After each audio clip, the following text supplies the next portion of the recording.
नमस्कार, बहुत स्वागत है आप सभी का। मैं हूं आपके साथ ज्योति यादव। मुख्यमंत्री योगी आदित्यनाथ ने अपने सरकारी आवास 5 कालिदास मार्ग लखनऊ में महत्वाकांक्षी जनपद और ब्लॉकों की समीक्षा बैठक की है और ये तस्वीरें भी जहां पर योगी आदित्यनाथ बैठक की समीक्षा कर रहे हैं। सरकारी आवास पर यह बैठक की जा रही है। जनपद और ब्लॉकों की समीक्षा जो है मुख्यमंत्री योगी आदित्यनाथ की अध्यक्षता में की जा रही है।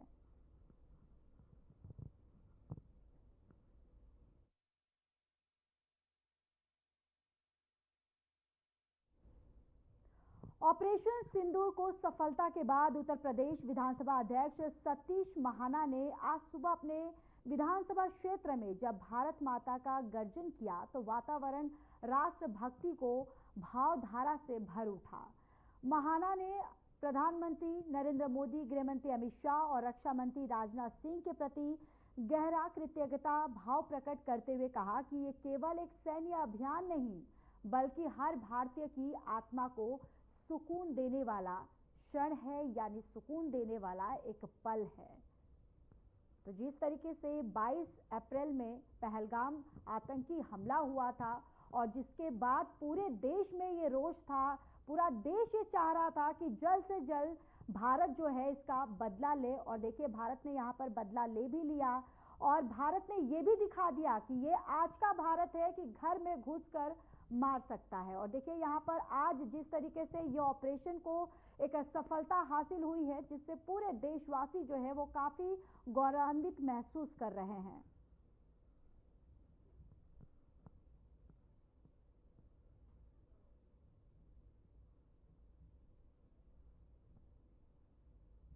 और देखिए इसके तहत ही आपको बताते चले कि कानपुर में यहाँ पर ऑपरेशन सिंदूर का जिस तरीके से रिएक्शन जो है लगातार पूरे देश से आ रहा है और ये कानपुर की तस्वीरें, कानपुर की खबर जहाँ पर इस ऑपरेशन की सफलता के बाद यहाँ से भी रिएक्शन जो है वो आ रहा है। और यहाँ पर देखिए किस तरीके से गृहमंत्री अमित शाह, रक्षा मंत्री राजनाथ सिंह और प्रधानमंत्री नरेंद्र मोदी की भी इस ऑपरेशन को लेकर यहाँ पर सराहना की जा रही है और यहाँ पर पूरा देश जो है वो काफी एक हर्ष उल्लास के साथ भरा हुआ है। और जिस तरीके से इस ऑपरेशन को एक सफलता हासिल हुई और अब यहाँ पर कानपुर में भी जो लोग जो हैं वो बाहर निकले, उन्होंने यहाँ पर प्रधानमंत्री नरेंद्र मोदी, गृहमंत्री अमित शाह, रक्षा मंत्री की तारीफ जो है उन्होंने की है और साथ ही साथ हमारे सेना का भी यहाँ पर उन्होंने सराहना किया है। और जिस तरीके से सेना ने इस पूरे मिशन को, इस ऑपरेशन को जिस तरीके से सफलतापूर्वक हासिल किया है उसको लेकर पूरा देश जो है वो हमारे सेना पर गर्व महसूस कर रहा है।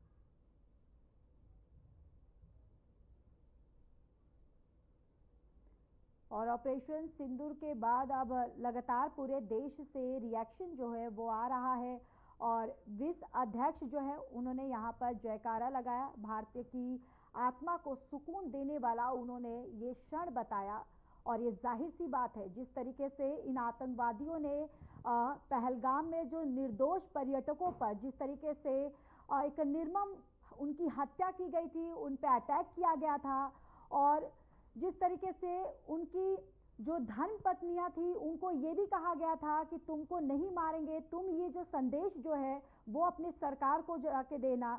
जिसके बाद इस आतंकी वारदात के बाद जिस तरीके से पूरे हिंदुस्तान में एक उबाल जो है वो देखने को मिला, पूरा हिंदुस्तान जो है वो एकजुट होता हुआ नजर आया। लगातार पूरा देश ये मांग कर रहा था कि इस वारदात का जल्द से जल्द जो है वो यहाँ पर एक ऑपरेशन किया जाए, जल्द से जल्द इसका एक सफलतापूर्वक जो आतंकवादियों को मुंहतोड़ जवाब जो है वो दिया जाए।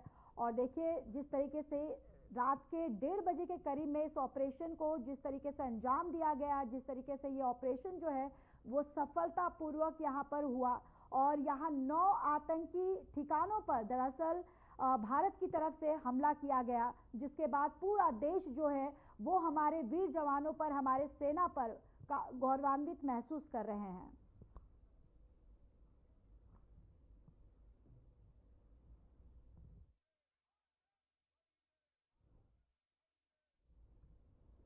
ऑपरेशन सिंदूर पर सेना की प्रेस ब्रीफिंग में बताया गया कि कैसे पहलगाम हमले का बदला लिया गया।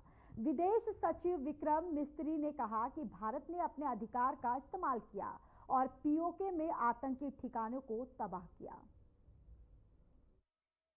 पर्यटकों पर बर्बरतापूर्ण हमला किया। 25 भारतीयों और एक नेपाली नागरिक को कायरतापूर्ण मौत के घाट उतार दिया गया। मुंबई के 26 नवंबर 2008 के हमलों के बाद यह भारत में हुई किसी आतंकवादी हमले में मारे गए आम नागरिकों की संख्या की दृष्टि से सबसे गंभीर घटना है। पहलगाम का हमला अत्यधिक बर्बरतापूर्ण था, जिसमें वहां मौजूद लोगों को करीब से और उनके परिवारों के सामने सिर पर गोली मारी गई। हत्या के इस तरीके से परिवार के सदस्यों को जानबूझकर आघात पहुंचाया गया। साथ ही उन्हें यह नसीहत भी दी गई कि वे वापस जाकर इस संदेश को पहुंचा दें। यह हमला स्पष्ट रूप से जम्मू और कश्मीर में बहाल हो रही सामान्य स्थिति को बाधित करने के उद्देश्य से किया गया था। चूंकि पर्यटन फिर से अर्थव्यवस्था का मुख्य आधार बन रहा था, इस हमले का मुख्य उद्देश्य इसे प्रतिकूल रूप से प्रभावित करना था।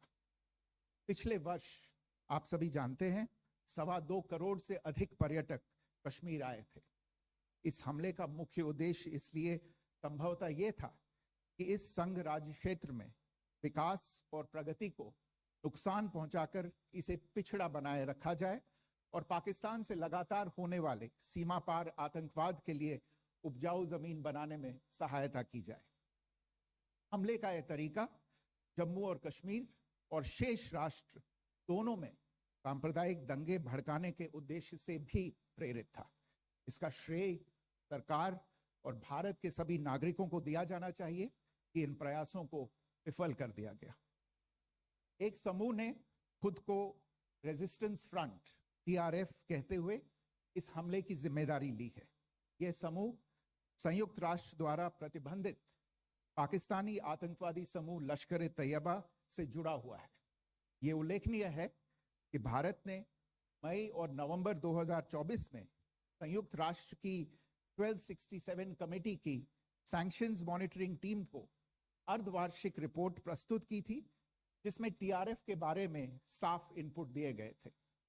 इससे पाकिस्तान स्थित आतंकवादी समूहों के लिए कवर के रूप में टीआरएफ की भूमिका सामने आई थी। इससे पहले भी दिसंबर 2023 में भारत ने इस टीम को लश्कर ए तैयबा और जैश ए मोहम्मद के बारे में सूचित किया था, जो टीआरएफ जैसे छोटे आतंकवादी समूहों के माध्यम से अपनी गतिविधियों को संचालित कर रहे हैं। इस संबंध में 25 अप्रैल को यूएन सिक्योरिटी काउंसिल प्रेस वक्तव्य में टीआरएफ के संदर्भ को हटाने के लिए पाकिस्तान के दबाव पर भी ध्यान दिया जाना चाहिए। पहलगाम आतंकवादी हमले की जांच से पाकिस्तान के साथ आतंकवादियों के संपर्क उजागर हुए हैं। रेजिस्टेंस फ्रंट द्वारा किए गए दावे और लश्कर ए तैयबा से ज्ञात सोशल मीडिया हैंडल द्वारा इसको रीपोस्ट किया जाना इसकी पुष्टि करता है। चश्मदीद गवाहों और विभिन्न जांच एजेंसियों को उपलब्ध अन्य सूचनाओं के आधार पर हमलावरों की पहचान भी हुई है। हमारी इंटेलिजेंस ने इस टीम के योजनाकारों और उनके समर्थकों की जानकारी जुटाई है। इस हमले की रूपरेखा भारत में सीमा पार आतंकवाद को अंजाम देने के पाकिस्तान के लंबे ट्रैक रिकॉर्ड से भी जुड़ी हुई है, जिसके लिखित और स्पष्ट दस्तावेज उपलब्ध हैं। पाकिस्तान दुनिया भर में आतंकवादियों के लिए एक शरण स्थल के रूप में पहचान बना चुका है। यहां अंतर्राष्ट्रीय स्तर पर प्रतिबंधित आतंकवादी सजा पाने से बचे रहते हैं। इसके अलावा पाकिस्तान ने इस मुद्दे पर विश्व और फाइनेंशियल एक्शन टास्क फोर्स जैसे अंतर्राष्ट्रीय मंचों को जानबूझकर गुमराह करने के लिए भी जाना जाता है। साजिद मीर का मामला जिसमें इस आतंकवादी को पाकिस्तान ने मृत घोषित कर दिया था और फिर अंतर्राष्ट्रीय दबाव के परिणाम स्वरूप वो जीवित पाया गया, इसका सबसे स्पष्ट उदाहरण है। ये स्वाभाविक है कि पहलगाम में हुए इस हमले से जम्मू और कश्मीर के साथ साथ भारत के अन्य भागों में भी आक्रोश देखा गया। हमलों के बाद भारत सरकार ने स्वाभाविक रूप से पाकिस्तान के साथ संबंधों को लेकर कुछ कदम उठाए। आप सभी उन निर्णयों से अवगत हैं जिसकी घोषणा 23 अप्रैल को की गई थी। तथापि यह आवश्यक समझा गया कि 22 अप्रैल के हमले के अपराधियों और उनके योजनाकारों को न्याय के कटघरे में लाया जाए। हमलों के एक पखवाड़े के बाद भी पाकिस्तान द्वारा अपने क्षेत्र या अपने नियंत्रण वाले क्षेत्रों में आतंकवादियों की इंफ्रास्ट्रक्चर के विरुद्ध कार्यवाही करने के लिए कोई स्पष्ट कदम नहीं उठाया गया है। उल्टे वो इनकार करने और आरोप लगाने में ही लिप्त रहा है। पाकिस्तान आधारित आतंकवादी मॉड्यूल्स पर हमारी खुफिया निगरानी ने संकेत दिया है कि भारत के विरुद्ध आगे भी हमले हो सकते हैं। अतः इनको रोकना और इनसे निपटना दोनों को बेहद आवश्यक समझा गया। आज सुबह, जैसा कि आपको ज्ञात होगा, भारत ने इस तरह के सीमा पार हमलों का जवाब देने और उन्हें रोकने तथा उनका प्रतिरोध करने के अपने अधिकार का प्रयोग किया है। ये कार्यवाही नपीतुली, नॉन एस्केलेटरी, आनुपातिक और जिम्मेदारीपूर्ण है। यह आतंकवाद की इंफ्रास्ट्रक्चर को समाप्त करने और भारत में भेजे जाने वाले संभावित आतंकवादियों को अक्षम बनाने पर केंद्रित है। आपको यह भी स्मरण होगा कि 25 अप्रैल 2025 को संयुक्त राष्ट्र सुरक्षा परिषद ने पहलगाम आतंकवादी हमले पर एक प्रेस वक्तव्य जारी किया था, जिसमें आतंकवाद के इस निंदनीय कार्य के अपराधियों, आयोजकों, फाइनेंसरों और प्रायोजकों को जवाबदेह ठहराने और उन्हें न्याय के दायरे में लाने की आवश्यकता पर जोर दिया गया था। भारत की आज की इस कार्यवाही को इसी संदर्भ में देखा जाना चाहिए। Good morning. Thank you all for joining this briefing. As you are all aware, on April 22, 2025, Pakistani and Pakistan-trained terrorists belonging to the Lashkar-e-Taiba carried out a savage attack on Indian tourists at Pahalgam in Jammu and Kashmir in India. They murdered 26 people, including one national of Nepal, causing the largest number of civilian casualties in a terrorist attack in India since the 26 November 2008 attacks in Mumbai. The attack in Pahalgam was marked by extreme barbarity, with the victims mostly killed with headshots from close range and in front of their families. Family members were deliberately traumatized through the manner of the killing, accompanied by the exhortation that they should take back the message. The attack was clearly driven by the objective of undermining the normalcy returning to Jammu and Kashmir. In particular, it was designed to impact the mainstay of the economy, tourism, with a record 23 million tourists visiting the valley last year. The calculation, presumably, was that harming growth and development in the Union Territory would help keep it backward and create fertile ground for continued cross-border terrorism from Pakistan. The manner of the attack was also driven by an objective of provoking communal discord, both in Jammu and Kashmir and the rest of the nation. It is to the credit of the government and the people of India that these designs were foiled. A group calling itself the Resistance Front has claimed responsibility for the attack. This group is a front for the UN-proscribed Pakistani terrorist group Lashkar-e-Taiba. It is notable that India had given inputs about the TRF in the half-yearly report to the monitoring team of the UN's 1267 Sanctions Committee in May and November 2024, bringing out its role as a cover for Pakistan-based terrorist groups. Earlier too, in December 2023, India had informed the monitoring team about Lashkar and Jaish-e-Mohammed operating through small terror groups such as the TRF, Pakistan's pressure to remove references to TRF in the April 25 UN Security Council press statement is notable in this regard. Investigations into the Pahalgam terror attack have brought out the communication notes of terrorists in and to Pakistan. The claims made by the Resistance Front and their reposting by known social media handles of the Lashkar-e-Taiba speak for themselves. Identification of the attackers based on eyewitness accounts as well as other information available to law enforcement agencies has also progressed. Our intelligence has developed an accurate picture of the planners and backers of this team. The features of this attack also tie in with Pakistan's long track record of perpetrating cross-border terrorism in India, which is well documented and beyond question. Pakistan also has a well-deserved reputation as a haven for terrorists from around the world, with internationally proscribed terrorists enjoying impunity there. In addition, Pakistan has been known to willfully mislead the world and international forums, such as the Financial Action Task Force, on this issue. The Sajid Mir case, in which this terrorist was declared dead and then, in response to international pressure, brought back to life, found alive and arrested, is the most glaring example.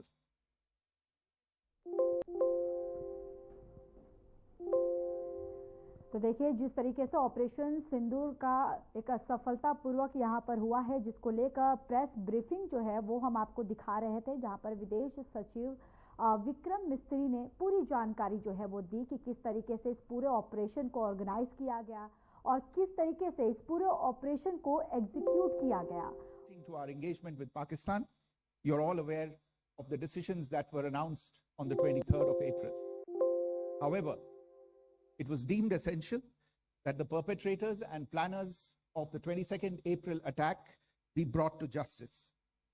Despite a fortnight having passed since the attacks, there has been no demonstrable step from Pakistan to take action against the terrorist infrastructure on its territory or on territory under its control. Instead, all it has indulged in are denials and allegations. Our intelligence monitoring of Pakistan-based terrorist modules indicated that further attacks against India were impending. There was thus a compulsion both to deter and to preempt. Earlier this morning, as you would be aware, India exercised its right to respond and preempt as well as deter more such cross-border attacks. These actions were measured, non-escalatory, proportionate, and responsible. They focused on dismantling the terrorist infrastructure and disabling terrorists likely to be sent across to India. You would also recall that the Security Council on 25th April 2025 had issued a press statement on the Pahalgam terror attack, underlining, and I quote, the need to hold perpetrators, organizers, financiers, and sponsors of this reprehensible act of terrorism accountable and bring them to justice, unquote. India's latest actions should be seen in this context. Joining me for this briefing on our actions earlier this morning are Colonel Sophia Qureshi and Wing Commander Vyomika Singh. I will request them to share some details regarding Operation Sindoor with all of you.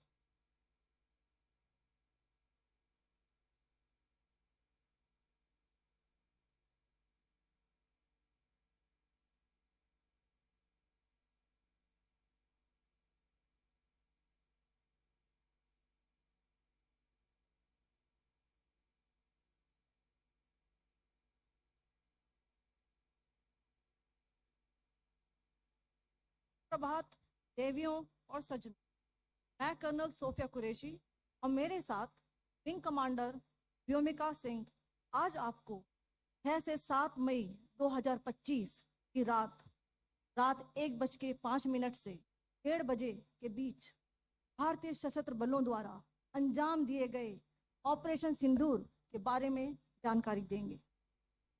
Operation सिंदूर 22 अप्रैल को पहलगाम में हुए विभत्स आतंकवादी हमले के शिकार मासूम नागरिकों व उनके परिवारों को न्याय देने के लिए लॉन्च किया गया था।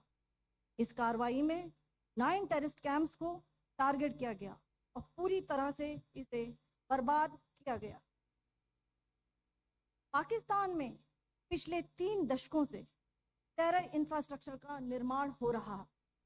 इसमें recruitment, indoctrination centres, training areas व लॉन्च पैड शामिल थे, जो पाकिस्तान और पाक अधिकृत जम्मू कश्मीर POJK दोनों में फैले हैं। Operation Sindoor was launched by Indian Armed Forces to deliver justice to the victims of Pahalgam terror attack and their families. 9 terrorist camps were targeted and successfully destroyed. Over the last 3 decades, Pakistan has systematically built terror infrastructure. It is a complex web of recruitment and indoctrination centers, training areas for initial and refresher courses, and launch pads for handlers. These camps are located both in Pakistan as well as Pakistan-occupied Jammu and Kashmir areas. Some of the well-known training camps are located, as you can see on the screen. They are distributed from Sawai Nala in the north, counting to approximately 21, ending at Bhagalpur to the south. इन लक्ष्यों का चयन विश्वसनीय intelligence सूचनाओं के आधार पर हुआ ताकि आतंक गतिविधियों की रीढ़ तोड़ी जा सके, और यह खास ध्यान दिया गया कि निर्दोष नागरिकों और सिविलियन इंस्टॉलेशन को नुकसान न पहुंचे। The selection of these targets for Operation Sindoor was based on credible intelligence inputs and role of these facilities in perpetrating the terror activities. The locations were so selected to avoid damage to civilian infrastructures and loss of any civilian lives. This was done with due diligence, and the camps selected for targeting and their engagement will now be shown to you one by one. POJK के targets मैं आपको बताना चाहूंगी। सबसे पहले सवाई नाला camp Muzaffarabad, जो कि POJK के लाइन ऑफ कंट्रोल से 30 किलोमीटर दूर है। यह एक लश्कर तौयबा का ट्रेनिंग सेंटर था। 20 अक्टूबर 2024 सोनमर्ग, 24 अक्टूबर 24 गुलमर्ग, 22 अप्रैल 2025 पहलगाम, इन हमलों के आतंकियों ने यहीं से प्रशिक्षण लिया था। सैयदना बिलाल कैंप जफराबाद, यह एक जैश-ए मोहम्मद का स्टेजिंग एरिया है। यह हथियार, विस्फोटक और जंगल सर्वाइवल ट्रेनिंग का केंद्र भी था। गुलपुर कैंप कोटली, यह LOC से 30 किलोमीटर दूर था। लश्कर तौयबा का बेस था, जो रजौरी पुंछ में सक्रिय था। 20 अप्रैल 2023 को पुंछ में और 9 जून 2024 को तीर्थ यात्रियों के बस हमले में यहीं से आतंकी को ट्रेन किया गया था।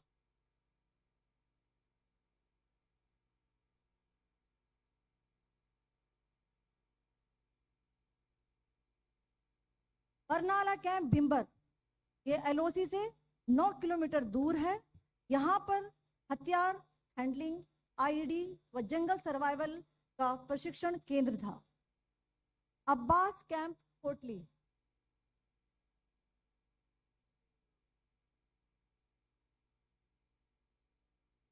यह LOC से 13 किलोमीटर दूर है। लश्कर तौयबा का फिदाइन यहाँ तैयार होता था। इसकी कैपेसिटी 15 टेररिस्ट को ट्रेन करने की थी।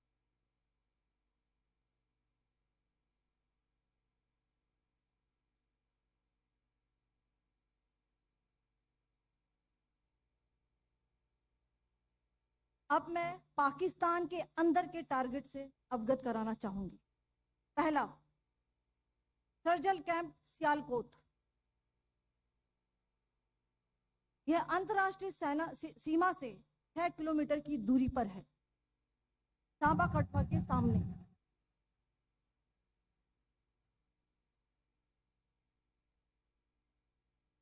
मार्च 2025 में जम्मू एंड कश्मीर पुलिस के 4 जवानों को जो हत्या की गई थी, उन आतंकवादियों को इसी जगह पर ट्रेन किया गया था। दूसरा, महमूना जाया कैंप सियालकोट।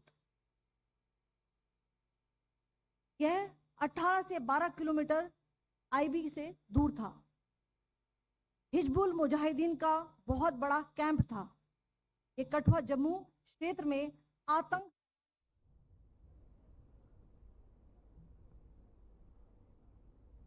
चलिए, इस बुलेटिन में इतना ही। बाकी देश और दुनिया की तमाम बड़ी खबरों के लिए जुड़े रहिए हमारे साथ। नमस्कार।